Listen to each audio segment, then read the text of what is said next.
This is Ron again with Stay Sharp. In this video we're going to be looking at the Tuffhead 200 grain 3-blade fixed head. This is the Evolution series. This is made from S7 tool steel, and you're looking at this head and you're going, Ron, what the hell you got going on there? Well, normally the protocol is testing out of the box sharpness, then me explaining how to sharpen such a head, and then testing that edge after sharpening. Well, as you can see, this head's been through hell and back, and I won't be able to do out of the box sharpness, but we're going to be doing extra dull sharpness testing first and then seeing what the head looks like. If you followed John Lusk and Lusk Archery Adventures, you've seen this head in his videos. He does a fantastic job testing broadheads, and this is one that after the test he sent to me because despite being shot through wood, rubber, 22 gauge steel, cardboard, and into concrete, which is what you see embedded on the tip here, this head spins true.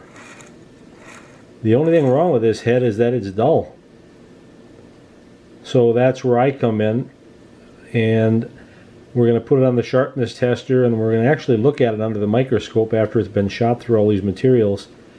And then I'm going to set to restoring this head and turning it back into a huntable head. If I can sharpen a head that's been this damaged, you know you'll be able to sharpen yours as well. Your heads typically won't see this sort of damage, even if you hit a rock. I don't know if there's rocks out there that are going to be as difficult as how this test was done through steel and concrete. If I can get it sharp, then you should be able to get yours sharp as well. The first thing I want to do is look at the weight here. Now, I believe this is supposed to be a 200 grain head, but note that it also has a whole bunch of concrete impacted on the tip. 206. I'm going to clean up that concrete and sharpen it, so we're going to lose a little bit of weight, but it's still going to be over 200 grains. So we'll check the edge under the microscope, and then we will do the sharpness tester on this very beat up head. I'll be right back.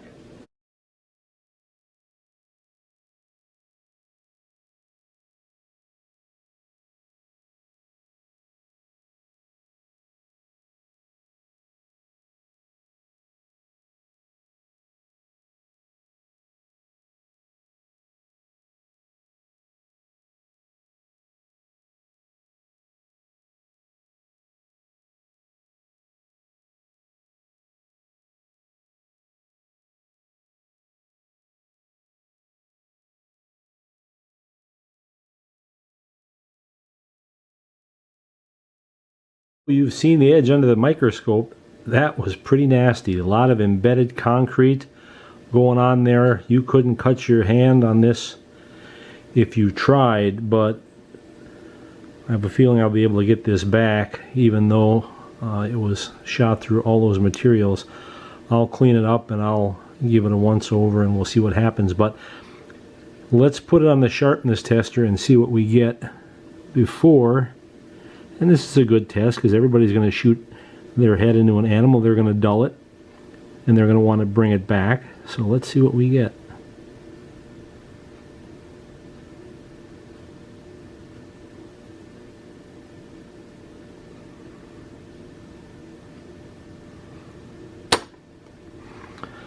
All right, that is dull. That is the dullest of any head that I've tested so far.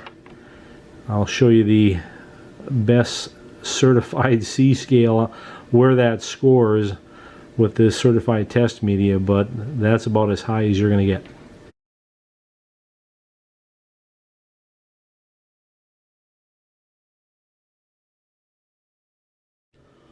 Well, that was about as dull as I've seen, but that's what's to be expected after destructive testing. Our job is to try to see if we can get it sharp again. For this head, we are going to pair it with the 344 guide, which has a curved surface Typically 3-blade heads, you'd put it on something like sandpaper and you just stroke side to side. That gives you 60 degrees, 30 degrees on a side, and there are some that don't like that. It's not sharp enough for them. It's too flat of an angle. So I came up with a 344, which allows you to, instead of being 60 degrees included angle, you get to get down to 44, hence the name 344.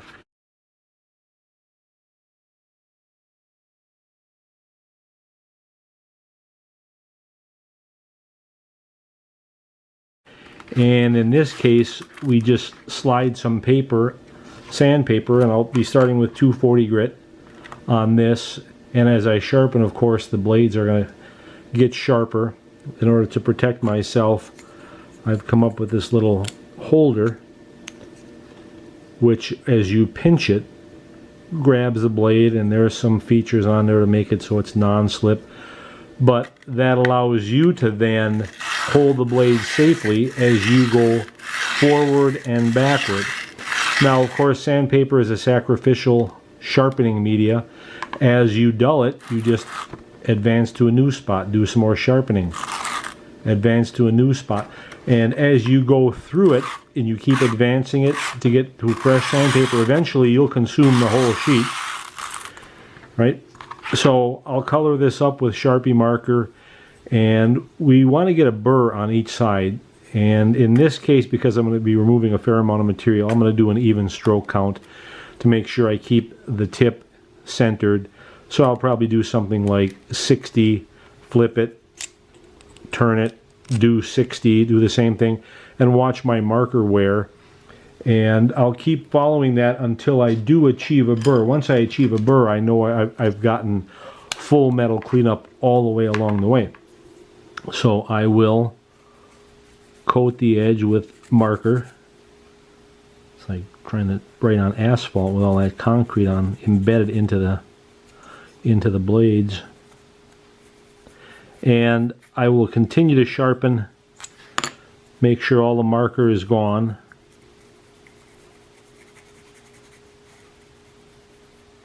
And make sure that I achieve a burr. You won't get a head sharp until you get a burr on both sides. And so once I've done that and I've gotten a burr on all sides, then I can switch from the 240 grit sandpaper. I'll take that out and I will go to 400.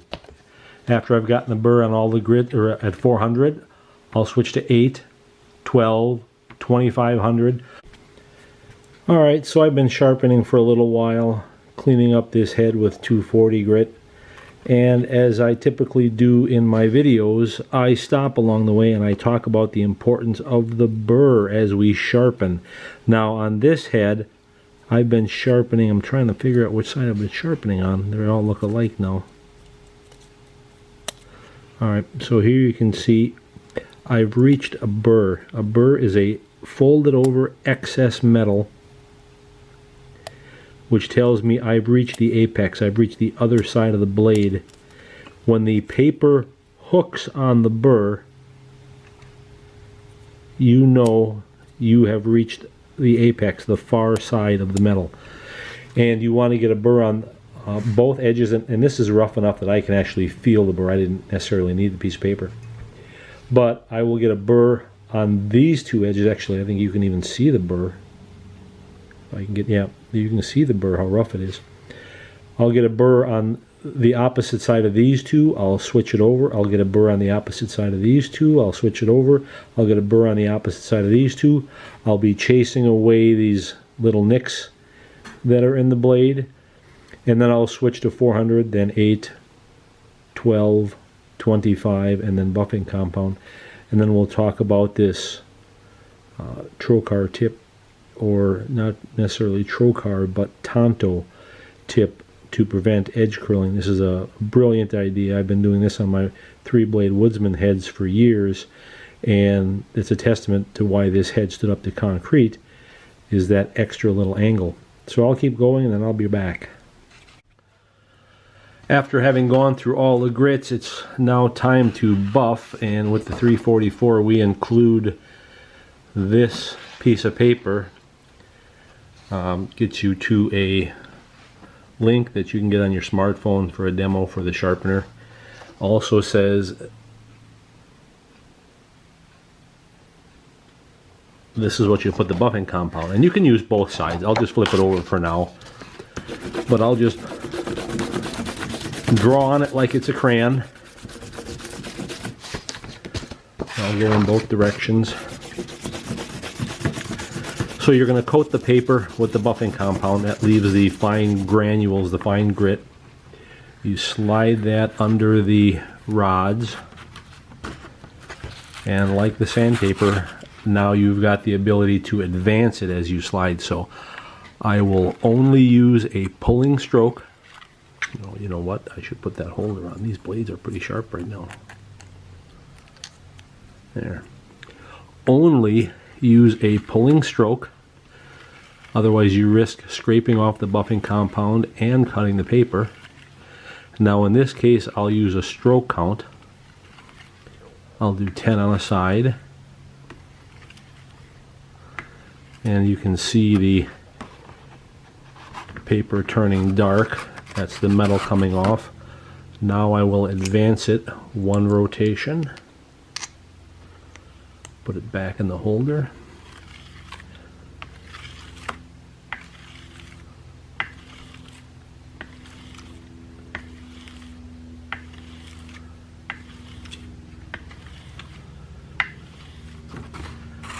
Advance it again. This thing's pretty sharp, I can feel it already.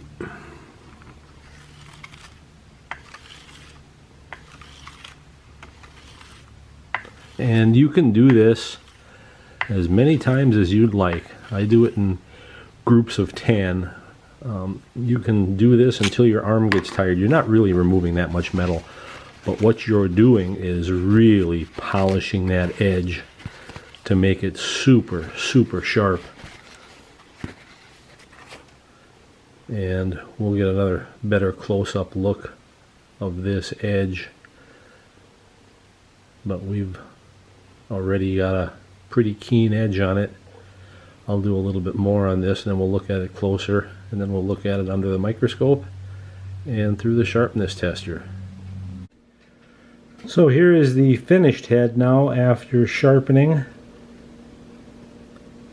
It came out pretty well.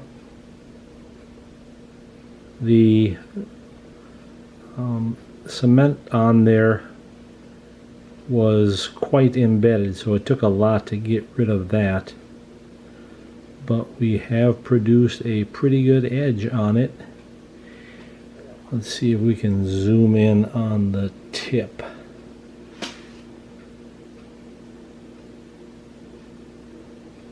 The tip is always a freehand operation. Just take the sandpaper and wrap it around a wooden block. Imagine a paint stir stick or a yardstick. Wrap it around there. Lay the head on the yardstick wrapped with sandpaper and tip it up till you match the factory angle as best you can. Tonto tips are always a freehand operation, but we have an edge that looks far better than we got it from the concrete block.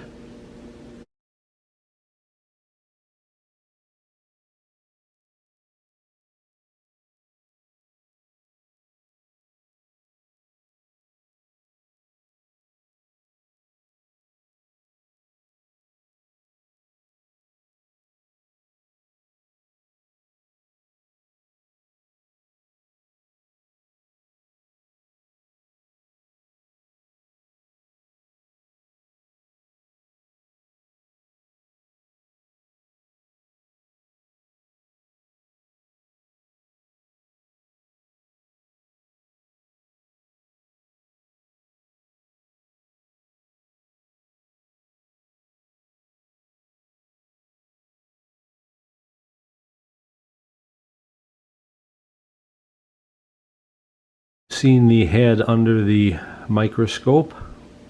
Seems like we've got a pretty keen edge, but the true test is the sharpness meter. Let's look at that.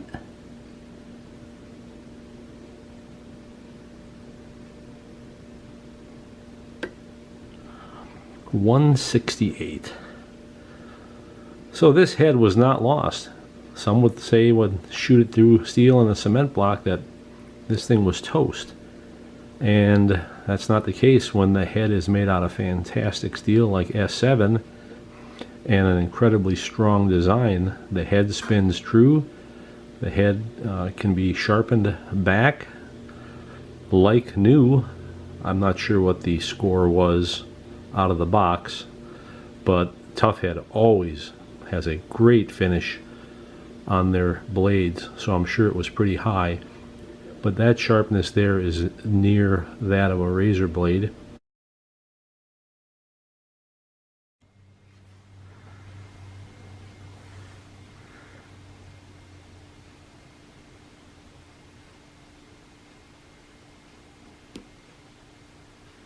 The final test is the weight. Now, this was 206 when I started, but then I scraped off a lot of concrete, probably a grain or so, before I started sharpening. This is supposed to be a 200 grain head, and we are at 200. So the head is mangled as it was in the concrete. Taking the concrete off, I got it from 206 down to 200, and it came in a little bit heavier. As you use a head like this, and you know, this is not a disposable head. I think these are like $35 each. As you sharpen them, certainly you're going to lose a little bit of weight, but you can always add weight washers to the back. Ethics Archery and Three River Cells weight washers that you can add to the back should you dip below. So there you have it.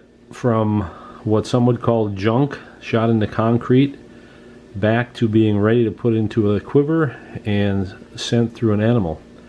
Well done, Tuffhead. You guys make a rock solid product that can withstand a lot of abuse and still be returned to the quiver. Thanks for watching.